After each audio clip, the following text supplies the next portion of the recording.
Hi ಎಲ್ಲರಿಗೂ ನಮಸ್ಕಾರ. Welcome to my YouTube channel. ಬನ್ನಿ ಇವತ್ತಿನ ವ್ಲಾಗ್ ಹೇಗಿರುತ್ತೆ ಅಂತ ನೋಡೋಣ. ತುಂಬ ದಿನ ಆಗೋಯ್ತು ವ್ಲಾಗ್ನ ಅಪ್ಲೋಡ್ ಮಾಡೋಕ್ಕೆ ಆಗಲಿಲ್ಲ, ಹೆಲ್ತ್ ಇಶ್ಯೂ ಇರೋದ್ರಿಂದ. ಅದಕ್ಕೆ ಇವತ್ತು ಸ್ಟಾರ್ಟ್ ಮಾಡ್ಕೊಂಡಿದ್ದೀನಿ. ನಾನು ಕೂಮ್ ತಗೊಂಡು ಬಾಟಮಿಂದ ಸ್ಟಾರ್ಟ್ ಮಾಡ್ತೀನಿ. ಆವಾಗ ಸಿಕ್ಕಲು ಅಷ್ಟೊಂದು ಇರಲ್ಲ. ನಿಧಾನಕ್ಕೆ ಬಿಡಿಸ್ಕೊಂಡು ಟಾಪ್ ಹತ್ರ ಹೋಗ್ತೀನಿ. ಆವಾಗ ಆರಾಮಾಗಿ ಬೀಳುತ್ತೆ. ಸೀದಾ ಟಾಪ್ಗೆ ಹೋಗಿ ಬಾಟಮ್ಗೆ ಬರಲ್ಲ. ಅವಾಗ ತುಂಬಾ ಸಿಕ್ಲಿರುತ್ತೆ ನಾವು ಆ ಥರ ಮಾಡಿದ್ರೆ. ಸೊ ನಾನು ಅದಕ್ಕೆ ಈ ಥರ ಮಾಡ್ತೀನಿ. ಬೆಳಿಗ್ಗೆ ಟೈಮು ಹೇರ್ ಕ್ಲಿಪ್ನ ತಗೊಂಡು ಈ ಥರನೂ ಕೂಡ ಹಾಕೊಬೋದು. ಇದು ತುಂಬಾನೇ ಟೈಟಾಗಿ ಕುತ್ಕೊಳ್ಳುತ್ತೆ. ಫಸ್ಟ್ ಕೂದಲನ್ನ ಮೇಲ್ಗಡೆ ಎತ್ತಿ ಒಂದು ಕ್ಲಿಪ್ ಹಾಕಿ ಆಮೇಲೆ ಸುತ್ತಬಿಟ್ಟು ಒಂದು ಲಾಕ್ ಮಾಡಿದ್ರೆ ಟೈಟಾಗಿ ಕುತ್ಕೊಳ್ಳುತ್ತೆ. ಬೆಳಿಗ್ಗೆ ಟೈಮು ತುಂಬ ಹೊತ್ತಿರುತ್ತೆ, ಬಿಚ್ಚೋದೇ ಇಲ್ಲ. ಹಾಗೆ ತುಂಬಾನೇ ಚಳಿ ಇತ್ತು, ಮಳೆ ಬರೋ ಥರನೂ ಇತ್ತು. ಇವಾಗ ಮಳೆಗಾಲ ಸ್ಟಾರ್ಟ್ ಆಗಿದೆ ಅಲ್ವಾ, ಕಾಟನ್ನು ಸ್ವೆಟರು ಎಲ್ಲ ಬೇಕಾಗುತ್ತೆ. ಇವಾಗ ಗಾಡಿ ಪ್ರಾಕ್ಟೀಸ್ ಮಾಡೋಣ ಅಂದ್ಕೊಂಡು ಹೋಗ್ತಾ ಇದ್ದೆ, ಮರ್ತೇ ಬಿಟ್ಟಿದ್ದೆ ನಾನು ಇವತ್ತು ಕ್ಲಿನಿಕ್ ಹೋಗಬೇಕು ಅನ್ನೋದನ್ನ. ಆಮೇಲೆ ನಮ್ಮ ಮನೆಯವರೇ ನೆನಪು ಮಾಡಿದ್ರು. ಅದಕ್ಕೆ ಅವರು ಟೋಕನ್ ಇಸ್ಕೊಳ್ಳೋಕ್ಕೆ ಅಂತ ಹೊರಡ್ತಾ ಇದ್ದಾರೆ. 6 ಗಂಟೆಗೆ ಹೋದರೆ ಟೋಕನ್ ಇಸ್ಕೊಳ್ಳೋಕ್ಕೆ ನಾನು ಬೇಗ ತೋರಿಸ್ಬೋದು, ಇಲ್ಲ ಅಂದರೆ ತೋರ್ಸೋಕ್ಕಾಗಲ್ಲ. ಟೋಕನ್ ಇದ್ದರೆ ಮಾತ್ರ ಅಲೋ ಮಾಡೋದು ನಾ ತೋರಿಸೋ ಕ್ಲಿನಿಕಲ್ಲಿ.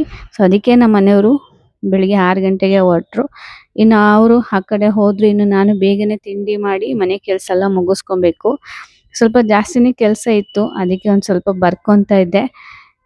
ನಾನು ಜಾಸ್ತಿ ಕೆಲಸ ಇದ್ದರೆ ಈ ಥರ ಬರ್ಕೊತಾ ಇರ್ತೀನಿ, ಕನ್ಫ್ಯೂಸ್ ಮಾಡ್ಕೊಂಡ್ಬಿಡ್ತೀನಿ. ಅದಕ್ಕೋಸ್ಕರ ಬರೆದ್ರೆ ನನಗೊಂದು ಸ್ವಲ್ಪ ಈಸಿ ಆಗುತ್ತೆ. ಒನ್ ಬೈ ಒನ್ನು ಇದಾದ್ಮೇಲೆ ಇದು ಅದಾದ್ಮೇಲೆ ಅದು ಮಾಡ್ಕೊಬೋದು ಅಂತ ಮೈಂಡಿಗೆ ತುಂಬಿಕೊಂಡು ಆಮೇಲೆ ಸ್ಟಾರ್ಟ್ ಮಾಡ್ತೀನಿ. ಸೊ ಅದನ್ನೇ ಬರೆದು ಇಟ್ಕೊತಾ ಇದ್ದೀನಿ. ಇವತ್ತು ತಿಂಡಿ ಮಾಡಲ್ಲ, ಏಕೆಂದರೆ ರಾತ್ರಿನೇ ಸ್ವಲ್ಪ ಮಾಡಿರೋದು ಉಳ್ಕೊಂಡಿತ್ತು. ಹಾಗೆ ಅಮ್ಮ ಬರ್ತೀನಿ ಅಂತ ಹೇಳಿದ್ದಾರೆ, ಅದಕ್ಕೆ ಅವರಿಗೋಸ್ಕರ ಸೀಗಡಿ ಸಾಂಬಾರು ಮಾಡ್ತಾ ಇದ್ದೀನಿ. ಇದು ಅವರೇ ತಂದ್ಕೊಟ್ಟಿದ್ದು. ಇದನ್ನು ಸೋಸ್ತಾ ಇದ್ದೀನಿ. ಎಷ್ಟು ಸೋಸ್ತಿದ್ದೀನಿ ಅಂದರೆ ಏನಾದರೂ ಒಂದು ಕಸ ಸಿಗ್ತಾನೆ ಇತ್ತು. ನಾವೇನಾದರೂ ಚೀನಾದವರಾಗಿದ್ದರೆ ಖಂಡಿತ ಸೋಸ್ತಾ ಇರಲಿಲ್ಲ, ಹಂಗೆ ಹಾಕೊಂಡು ತಿನ್ಕೊಂಡ್ಬಿಡ್ತಾ ಇದ್ದೆ. ನಾನು ಚೀನಾದವಳಲ್ಲ, ನಾನು ಇಂಡಿಯಾದವಳು, ಅದಕ್ಕೆ ಸೋಸ್ತಾ ಇದ್ದೀನಿ. ಎಷ್ಟು ಸೋಸ್ತೆ ಅಂದರೆ ತುಂಬ ಸಲ, ಒಂದು 5-6 ಸಲ ಸೋಸ್ತೆ ನೋಡಿ. ಇಷ್ಟೊಂದು ಸಿಕ್ಕಿದೆ ಕಸಗಳು. ಅಂದರೆ ಇದೆಲ್ಲ ಬೇರೆ ಏನೂ ಅಲ್ಲ, ಅಲ್ಲಿ ಕೆಲವು ಇನ್ಸೆಕ್ಟ್ಸ್ಗಳಿರ್ತಾವಲ್ಲ ಅವುಗಳು.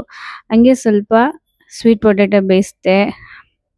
ಹಾಗೆ ರಾತ್ರಿ ಸ್ವಲ್ಪ ಉಳ್ಕೊಂಡಿರೋ ಸಾಂಬಾರೆಲ್ಲ ಇತ್ತು. ಕಡಲೆಕಾಳು ಸಾಂಬಾರು ಮತ್ತು ಚೆನ್ನ ಮಸಾಲ ಮಾಡಿದ್ದೆ, ಜೊತೆಗೆ ಪೂರಿನೂ ಕೂಡ ಮಾಡಿದ್ದೆ. ಎಲ್ಲ ಇತ್ತು, ಅದರಿಂದ ನಾನು ತಿಂಡಿ ಏನು ಮಾಡೋದು ಬೇಡ, ಸ್ವಲ್ಪ ಚಪಾತಿ ಮಾಡ್ಕೊಂಬಿಡೋಣ ಕಡಲೆಕಾಳು ಸಾಂಬಾರಿಗೆ ಅಂತ ಹೇಳಿ ಪ್ಲ್ಯಾನ್ ಮಾಡಿಕೊಂಡೆ. ಸೊ ಅದನ್ನೇ ಈಗ ಮಾಡ್ತಾಯಿದ್ದೀನಿ. ನನ್ನ ಮಗ ಅಂತೂ ಎದ್ದಿದ ತಕ್ಷಣ ಒಂದಿನನೂ ತಪ್ಪಿಸಿಲ್ಲ ಇದುವರೆಗೂ. ಓಡಿ ಬಂದು ನನಗೆ ಹಬ್ಕೊಬೇಕು, ಎತ್ಕೊಬೇಕು ನಾನು, ಇಲ್ಲಾಂದರೆ ತತ್ಕೊಳ್ಳಿ ಅಂತ ಅವನೇ ಹಿಂಸೆ ಮಾಡಿಬಿಡ್ತಾನೆ. ಇನ್ನೇನು ಇವನಿಗೂ 6 ವರ್ಷ ಆಯಿತು, ಇನ್ನೇನೊಂದು ಸ್ವಲ್ಪ ದಿನ ಬಿಟ್ಬಿಡ್ತಾನೆ ಅವನೇ. ಇದನ್ನೆಲ್ಲ ನಾವು ಹಿಂಸೆ ಮಾಡಿ ಅವಾಯ್ಡ್ ಮಾಡೋದಕ್ಕಿಂತ ಸಮಯನೇ ಎಲ್ಲನೂ ಮರೆಸುತ್ತೆ. ಸೊ ಅಷ್ಟಿನ ಗಂಟ ತತ್ಕೊಳ್ಳೋದು ಅಷ್ಟೇ. ಹಾಗಿಲ್ಲಿ ನಾನು ಸೀಗಡಿನ ಹುರ್ಕೊತಾ ಇದ್ದೀನಿ. ಸ್ವಲ್ಪ ಒಂದು 2-3 ನಿಮಿಷ ಹುರ್ಕೊಂಡ್ರೆ ಸಾಕು ಅಷ್ಟೇ, ಜಾಸ್ತಿ ಉರಿಯೋಕ್ಕೆ ಹೋಗ್ಬಿಡಿ. ತುಂಬಾ ಚೆನ್ನಾಗಿರುತ್ತೆ ಹುರಿದಾಗ ತಿನ್ನೋಕ್ಕೆ. ನಮ್ಮಮ್ಮ ಈ ಥರ ಹುರಿದ್ಬಿಟ್ಟು ಪಕ್ಕದಲ್ಲಿ ಇಟ್ಟರೆ ಅರ್ಧಕ್ಕರ್ಧ ಖಾಲಿ ಮಾಡಿಬಿಡ್ತಿದ್ವಿ ನಾವು. ನಾನು ಹಾಗೆ ಇವಾಗ ತಿನ್ನಬೇಕು ಅನಿಸ್ತಾ ಇತ್ತು ನನಗೆ, ಅದನ್ನೇ ನೆನೆಸ್ಕೊತಾ ಇದ್ದೆ ನಾನು. ಸಿಂಪಲಾಗಿ ಮಾಡ್ತಾಯಿದ್ದೀನಿ. ಜಾರಿಗೆ ಟೊಮೆಟೊ, ಈರುಳ್ಳಿ, ಕಾಯಿ ತುರಿ ಮತ್ತು ಕಡಲೆ, ಸಾಂಬಾರು ಪೌಡರು ಇಷ್ಟನ್ನು ಹಾಕ್ಕೊಂಡು ಪೇಸ್ಟ್ ಮಾಡ್ಕೊಬೇಕು ನುಣ್ಣಗೆ. ತುಂಬಾ ಚೆನ್ನಾಗಿರುತ್ತೆ ಈ ಸಾಂಬಾರಂತೂ.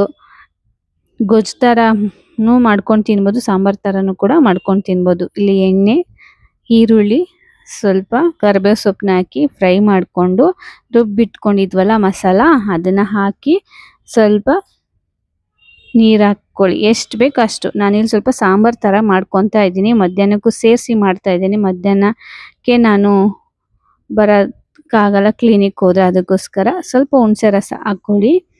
ಹಾಗೆ ಕುದೀತಾ ಇರಬೇಕಾದಾಗ ನಾನು ಟೇಸ್ಟ್ ಹೇಗಿದೆ ಅಂತ ನೋಡ್ಕೊತಾ ಇದ್ದೀನಿ.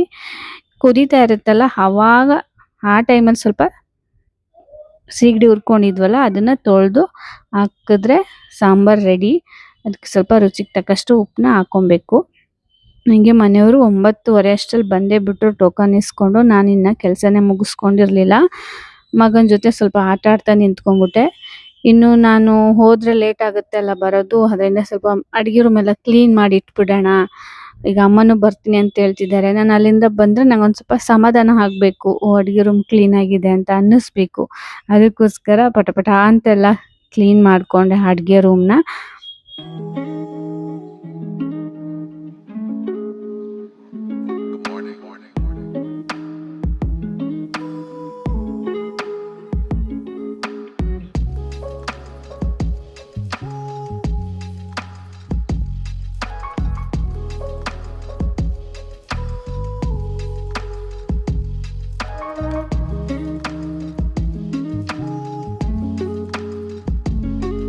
ಎಷ್ಟಾಗುತ್ತೋ ಅಷ್ಟು ಆದಷ್ಟು ಕೆಲಸ ಮುಗಿಸ್ಕೊಂಡು ರೆಡಿಯಾಗಿ ಬಂದೆ ನಾನು ಇವಾಗ. ಮಕ್ಕಳು ಕೂಡ ರೆಡಿಯಾಗಿದ್ದಾರೆ. ಇನ್ನು ನಾನು ಚಪಾತಿ ಇಟ್ಟಿದ್ದೆ, ಅದನ್ನ ಈಗ ಹೊತ್ಕೊಂಡು ತಿನ್ಕೊಂಡು ಹೊರಡಬೇಕು. ನಾನು 10 ಗಂಟೆ ಒಳಗಡೆ ಅಷ್ಟರಲ್ಲಿ ನಾನು ಅಲ್ಲಿ ಇರಬೇಕು ಕ್ಲಿನಿಕಲ್ಲಿ. ಯಾಕಂದರೆ ನಾನು ಇಷ್ಟು ದಿನ ರಿಪೋರ್ಟ್ ಮುಂಚೆನೇ ಈಸ್ಕೊಂತಿದ್ದೆ. ಆದರೆ ಇವತ್ತು ನಾನು ರಿಪೋರ್ಟ್ ಬ್ಲಡ್ ಟೆಸ್ಟ್ಗೆ ಕೊಟ್ಟಿಲ್ಲ. ನಾನು ಇವತ್ತೇ ಕೊಟ್ಟು ಇವತ್ತೇ ರಿಪೋರ್ಟ್ ಇಸ್ಕೊಂಡು ಇವತ್ತೇ ಡಾಕ್ಟ್ರಿಗೆ ತೋರಿಸ್ಕೊಂಬರ್ಬೇಕು. ಅದರಿಂದ ಹೋಗಲೇಬೇಕು ಬೇಗ. ಸೊ ಚಪಾತಿ ಎಲ್ಲ ಬೇಯಿಸಿ ಇಟ್ಕೊಂಡು ಮಕ್ಳಿಗೂ ಕೂಡ ಕೊಟ್ಟೆ. ನಾನು ಕೂಡ ತಿಂದ್ಕೊಂಡು ಈಗ ಹೊರಡಬೇಕು. 3 ತಿಂಗಳಿಗೆ ಒಂದ್ಸಲ ನಾನು ತೋರಿಸ್ಬೇಕು. ಆದರೆ ಇವಾಗ 4.5 ತಿಂಗಳಾಗ್ಬಿಟ್ಟಿದೆ. ಅಂದರೆ 1.5 ತಿಂಗಳು ಜಾಸ್ತಿನೇ ಆಗ್ಬಿಟ್ಟಿದೆ. ನಾನು ತೋರ್ಸೋಕ್ಕೆ ಹೋಗಿಲ್ಲ. ಕೆಲಸ ಅಂತೇಳಿ ಅದ್ರ ಕಡೆ ಗಮನ ಕೊಟ್ಕೊಂಡು ತೋರ್ಸೋಕ್ಕೆ ಹೋಗಿಲ್ಲ. ಅಂದರೆ ನನಗೆ ಥೈರಾಯ್ಡ್ ಪ್ರಾಬ್ಲಮ್ ಇದೆಯಲ್ಲ, ಅದರಿಂದ ಯಾರಾದರೂ ಹೊಸಬ್ರು ನೋಡ್ತಾ ಇದ್ದರೆ ಏನಿರ್ಬೋದು ಅನ್ಕೋತಾರಲ್ಲ, ನಾನು ಅದಕ್ಕೋಸ್ಕರ ಹೇಳ್ತಾ ಇದ್ದೀನಿ ಅಷ್ಟೇ. ಅದರಿಂದ ಸರಿ ಅಂತೇಳಿ ತಿಂಡಿ ತಿನ್ಕೊಂಡು ಇವಾಗ ಹೊರಟ್ವಿ. ರಿಪೋರ್ಟ್ ಎಲ್ಲ ರೆಡಿ ಮಾಡ್ಕೊಂಡು ಇಟ್ಕೊಂಡಿದ್ದೆ ಮುಂಚೆನೆ. ಅದು ಟೋಕನ್ನು ಕೂಡ ತಗೊಂಡೆ. ನಮ್ಮ ಮನೆಯವ್ರು ಇಸ್ಕೊಬಂದಿದ್ರಲ್ಲ ಅದು. ಈಗ ಹೊರಡಬೇಕು. ನೀವು ಇಲ್ಲೇ ಇರಿ, ನಾನು ಹೋಗಿ ತೋರಿಸ್ಕೊಂಡು ಬರ್ತೀನಿ ಅಂದರೆ ಮಕ್ಕಳು ಇಲ್ಲ ನಾವು ಬರ್ತೀವಿ ಜೊತೆಗೆ, ನಾವು ಬರ್ತೀವಿ ಅಂತ ಹೇಳಿ ಹಠ ಮಾಡ್ತಿದ್ದಾರೆ. ಸರಿ, ಅವ್ರನ್ನು ಕರ್ಕೊಂಡು ಕೂಡ ಹೊರಟ್ವಿ ಕ್ಲಿನಿಕ್ಗೆ.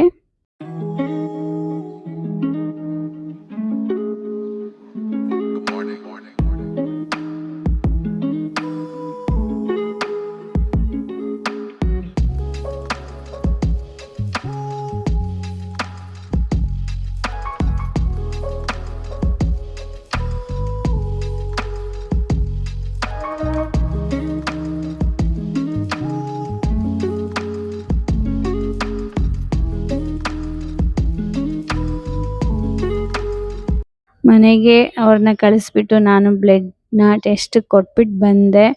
ಇವಾಗ ಇಲ್ಲಿ ವೆಯ್ಟ್ ಮಾಡಬೇಕು. ರಿಪೋರ್ಟ್ ಬರೋದು 1 ಗಂಟೆ ಆಗುತ್ತಂತೆ. ಡಾಕ್ಟ್ರು ಬಂದಿದ್ದಾರೆ, ಪೇಷಂಟ್ನ ಚೆಕ್ ಮಾಡ್ತಾ ಇದ್ದಾರೆ. ಅಷ್ಟೊಂದು ಜನ ಏನು ಕಾಣಿಸ್ತಾ ಇಲ್ಲ ಇಲ್ಲಿ. ಯಾಕಂದರೆ ಟೋಕನ್ ಇಸ್ಕೊಂಡು ಮನೆಗೆ ಹೊರ್ಟೋಗ್ಬಿಟ್ಟಿರ್ತಾರೆ. ಆಮೇಲೆ ತಿಂಡಿ ಗಿಂಡಿ ತಿನ್ಕೊಂಡು ಬರ್ತಾರೆ. ಸೊ ನಾನಿಲ್ಲಿ ಇವಾಗ ರಿಪೋರ್ಟ್ ಬರೋ ತನಕ ಇಲ್ಲೇ ಕಾಯ್ಕೊಂಡು ಕುತ್ಕೋಬೇಕು. ಹಂಗೆ ಅನ್ಕೊಂಡು ಕೂತ್ಕೊಂಡಿದ್ದೆ. ಆದರೆ ನಮ್ಮ ಮನೆಯವರು ಹೊರಟೋಗಿದ್ದಾರೆ. ಅಂದರೆ ಎಲ್ಲೋ ಮಕ್ಕಳನ್ನ ಅವ್ರ ಫ್ರೆಂಡ್ ಅಂಗಡಿ ಹತ್ರ ಕರ್ಕೊಂಡು ಹೋಗಿದ್ರಂತೆ. ಮತ್ತೆ ಅಲ್ಲಿಗೆ ಬಂದರು. ಇನ್ನು ನನಗೆ ಬೇರೆ ತುಂಬಾ ಸುಸ್ತಾಗ್ತಿತ್ತು. ಸರಿ ಬನ್ನಿ ಮನೆಗೆ ಹೋಗೋಣ ಅಂದರು.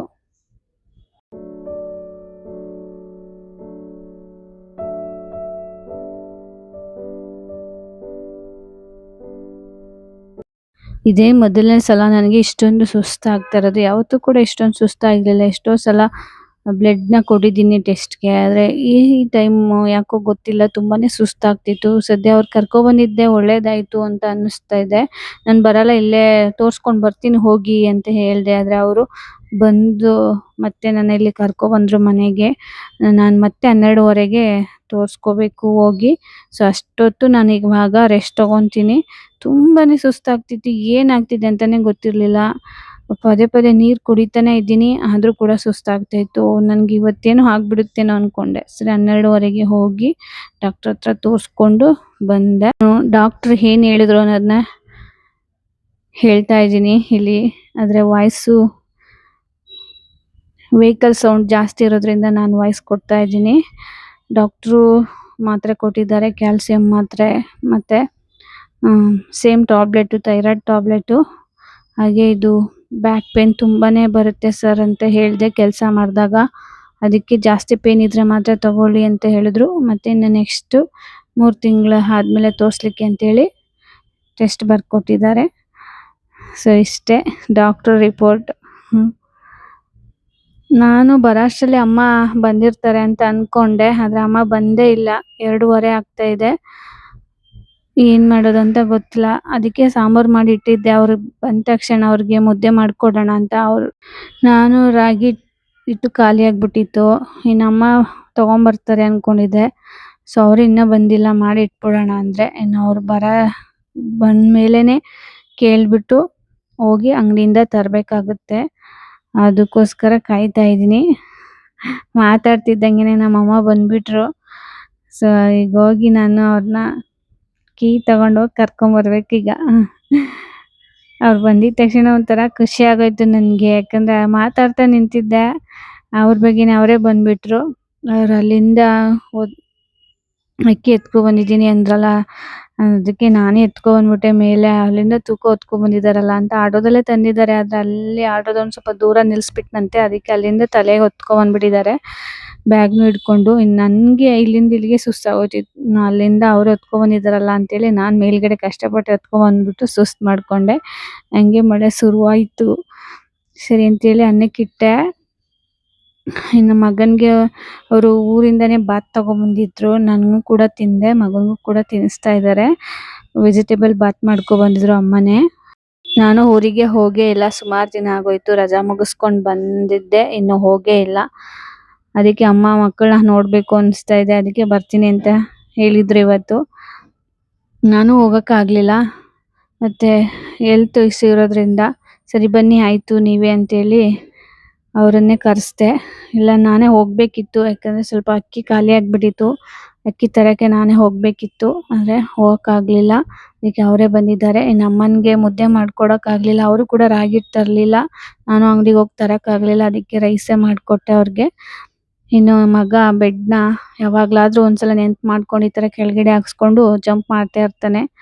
ರಜೆ ಇದ್ಬಿಟ್ರೆ ಇವ್ರನ್ನಂತೂ ಹಿಡಿಯೋಕ್ಕೆ ಆಗಲ್ಲ, ಅಷ್ಟು ಆಟ ಒಂದು. ಅಮ್ಮ ಸ್ವಲ್ಪ ತಲೆ ನೋಡ್ಕೊಟ್ರು ಮಗಳಿಗೆ. ಏನು ಎತ್ತಿಸ್ಕೊಂಡ್ಬಿಟ್ಟಿದ್ದಾಳೆ. ತುಂಬ ಹೊತ್ತು ಟೈಮ್ ಸ್ಪೆಂಡ್ ಮಾಡಿದ್ವಿ ನಮ್ಮ ಅಮ್ಮನ ಜೊತೆ. ಯಾಕಂದರೆ ಬೆಳಿಗ್ಗೆ ಎಲ್ಲ ಕೆಲಸನೂ ಅದಕ್ಕೆ ಮುಗಿಸ್ದೆ ನಾನು. ಟೈಮ್ ಆದರೂ ಪರವಾಗಿಲ್ಲ, ಕ್ಲಿನಿಕ್ ಲೇಟಾಗಾದರೂ ಪರವಾಗಿಲ್ಲ ಅಂತೇಳಿ. ಯಾಕಂದರೆ ನಮ್ಮ ಅಮ್ಮ ಬರ್ತಾರೆ, ಅವ್ರ ಜೊತೆ ಸ್ವಲ್ಪ ಹೊತ್ತು ಸಮಯ ಕಳೆಯೋಣ ಅಂತೇಳಿ. ಸೊ ಹಂಗೆ ಆಯ್ತು ಇವತ್ತು. ಅದೇ ಖುಷಿ ಕೂಡ. ಅಮ್ಮ ಹೋಗಬೇಕಾದ್ರೆ ಕಾಸು ಕೊಟ್ಬಿಟ್ಟು ಹೋಗ್ತಾರೆ. ಅಮ್ಮ ಯಾವತ್ತೂ ಕೂಡ ಉಳ್ಕೊಂಡಿಲ್ಲ ಮನೇಲಿ ಜಾಸ್ತಿ ದಿನ. ಯಾವಾಗಲೂ ಒಂದ್ಸಲ ಉಳ್ಕೊಂಡಿದ್ರು ಅಷ್ಟೇ. ಬರ್ತಾರೆ, ಮಕ್ಕಳನ್ನ ನೋಡ್ಕೊಂಡು ಹೋಗ್ತಾರೆ. ಹಂಗೆ KR ಹಾಸ್ಪಿಟ್ಲಲ್ಲಿ ಒಬ್ಬರು ಅಜ್ಜಿ ಅಡ್ಮಿಟ್ ಆಗಿದ್ರು. ಅವ್ರು ನೋಡ್ಕೊಂಬರೋಣ ಅಂತೇಳಿ ಇಲ್ಲಿ ಬಂದ್ವಿ. ವಾರ್ಡ್ ಗೊತ್ತಾಗದೆ ಹುಡುಕಿ ಅಲ್ಲಿ ಇಲ್ಲಿ ಹೊರಟೋಗ್ಬಿಟ್ವಿ, ಕಲ್ ವಾರ್ಡನ್ಗೆ. ಆದರೆ ಅಲ್ಲಿ ಅವ್ರ ಕಷ್ಟಗಳು ನೋಡಿದ್ರೆ ನಮ್ಮ ಕಷ್ಟ ಏನೂ ಅಲ್ಲ ಅಂತ ಅನ್ನಿಸ್ಬಿಡ್ತು ನನಗಂತೂ. ಅಜ್ಜಿನ ಹುಡುಕಿ ಅವ್ರನ್ನ ಮಾತಾಡ್ಸ್ಕೊಂಡು ಬಂದ್ವಿ. ಈ ಅಜ್ಜಿ ತುಂಬಾ ಸ್ವಾಭಿಮಾನದ ಅಜ್ಜಿ. ಯಾರ ಕೈಲೂ ಕೂಡ ಸಹಾಯ ಮಾಡಿಸ್ಕೊಳ್ದೆ ಬದುಕಿ ಬಾಳಿರೋ ಅಜ್ಜಿ ಇದು. ನಮ್ಮ ಮನೆ ಪಕ್ಕದ ಮನೆ ಅಜ್ಜಿ. ಹುಷಾರಿಲ್ಲ ಅವ್ರಿಗೆ, ಅದಕ್ಕೋಸ್ಕರ ನಾವು ನೋಡೋಕ್ಕೆ ಅಂತ ಹಾಸ್ಪಿಟ್ಲಿಗೆ ಬಂದಿದ್ದೀವಿ. ಅಜ್ಜಿಗೆ ಜಾಸ್ತಿನೇ ಏಜ್ ಆಗಿದೆ, ಒಂದು 90 ಮೇಲೆ ಆಗಿದೆ. ನಂಗೆ ಅಷ್ಟು ಗೊತ್ತಿಲ್ಲ ಒಟ್ಟಿನಲ್ಲಿ. ಆದರೆ ತುಂಬ ಒಳ್ಳೆ ಅಜ್ಜಿ ಮಾತ್ರ. ನಿಯತ್ಗೆ ಈ ಅಜ್ಜಿನ ಉದಾಹರಣೆ ಕೊಡ್ಬೋದು. ಹಂಗೆ ಅಮ್ಮ ಹೂವು ತೆಕ್ಕೊಟ್ರು. ಸರಿ ನಾಳೆ ಶನಿವಾರ ಇದೆಯಲ್ಲ ಅಂತೇಳಿ ತಗೊಂಡೆ. ಮತ್ತು ಕಡಲೆಕಾಯಿನೂ ಕೂಡ ತಗೊಟ್ರು. ಹಂಗೆ ಸ್ವಲ್ಪ ಮಾರ್ಕೆಟಲ್ಲಿ ಅದು ಇದು ತಗೊಂಡು ಅಮ್ಮನ ಬಸ್ ಸ್ಟ್ಯಾಂಡ್ ಹತ್ರ ಬಿಡೋಣ ಅಂದ್ಕೊಂಡು ಹೊರಟೆ.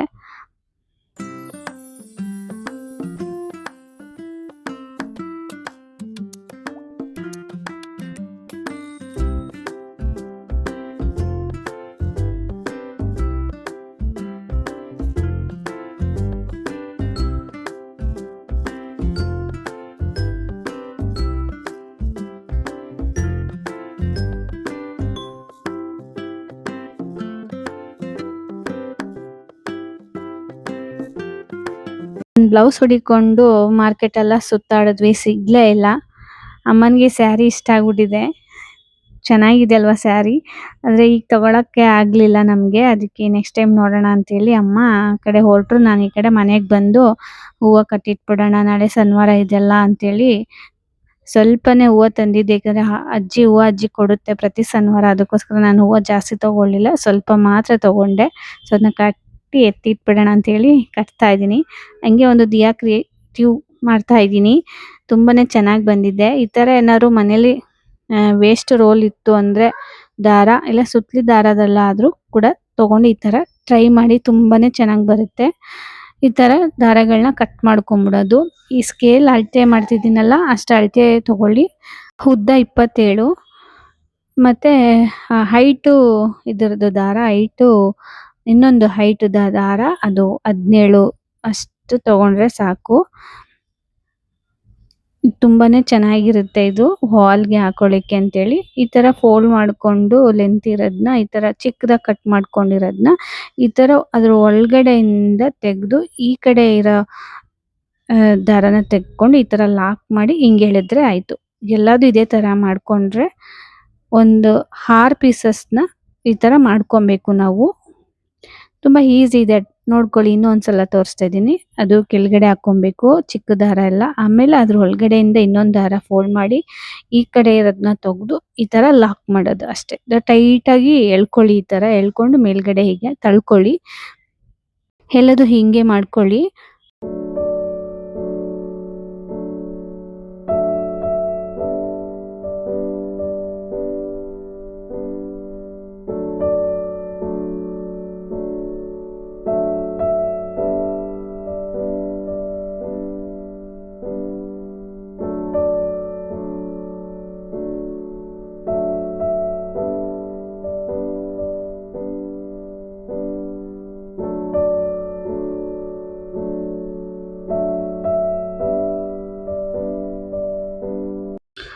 ಎಲ್ಲ ಆದ್ಮೇಲೆ ಈ ತರ ಟೈಟ್ ಆಗಿರ್ಬೇಕು. ಅದು ಟೈಟ್ ಆಗಿ ಎಳ್ಕೊಂಡು ಲಾಕ್ ಮಾಡ್ಕೊಂಡಿರ್ಬೇಕು. ಎಲ್ಲ ಆದ್ಮೇಲೆ ಅದ್ರದ್ದು ಅಂದ್ರೆ ರೋಲ್ ಆಗಿರುತ್ತಲ್ಲ, ಅದನ್ನ ಹಿಂಗೆ ಬಿಡಿಸ್ಬೇಕು.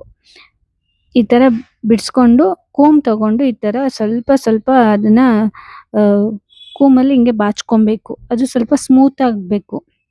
ಥ್ರೆಡ್ ತರ ಕಾಣಿಸ್ಬಾರ್ದು. ಅದು ಒಂಥರ ಏನದು ಕಾಟನ್ ತರ ಕಾಣಿಸ್ಬೇಕು. ಆ ತರ ಮಾಡ್ಕೊಳ್ಳಿ ಕೂಮಲ್ಲಿ.